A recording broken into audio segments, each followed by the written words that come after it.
Isa pong nadaanan ko sa Hebrews, let us give praise continually to our God. Give praise to the Lord our God because it is the fruit of our lips.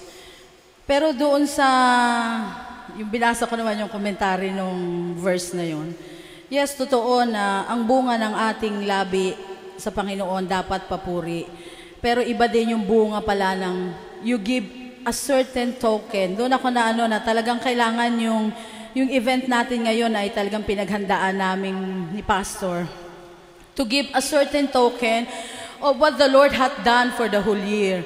And laging yung verse ng, what shall I render unto the Lord for all His benefits toward me? Bakit napakahalaga nung material, the fact that God is so rich? Bakit mahalaga yung giving ko sa Panginoon, the fact that God is so rich? Isa lang po yung sinabi sa akin ng Panginoon, dahil yung money or thing na ibibigay mo, it represents my whole being. So I thank the Lord kasi the Lord allowed us to honor Him through material thing this morning. Hindi po lahat ay binibigyan ng ganung pagkakataon.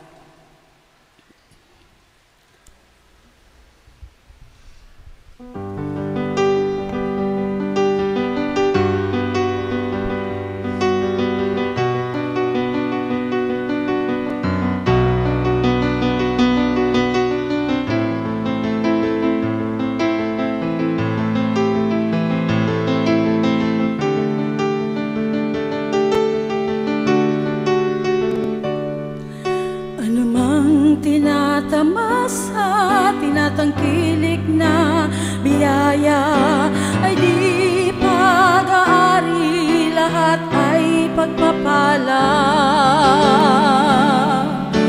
Ginto man o pilag, lakas man o talino, lahat ng bagay, Jesus pag-aari mo.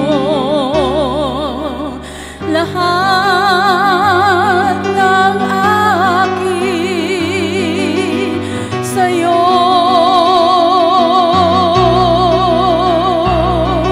tinagubili lamang sa pag-iingat ko. Kung ano man nasa mo, kunin man sa pag-iingat ko,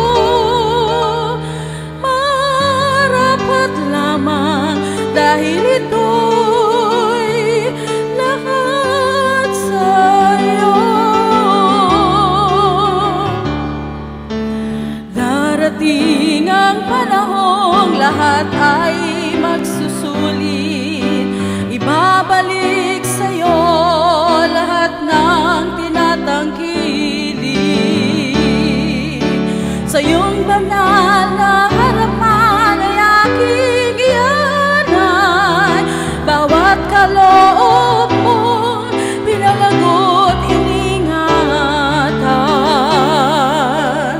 Lahat ng akin sa'yo, tinagubili lamang sa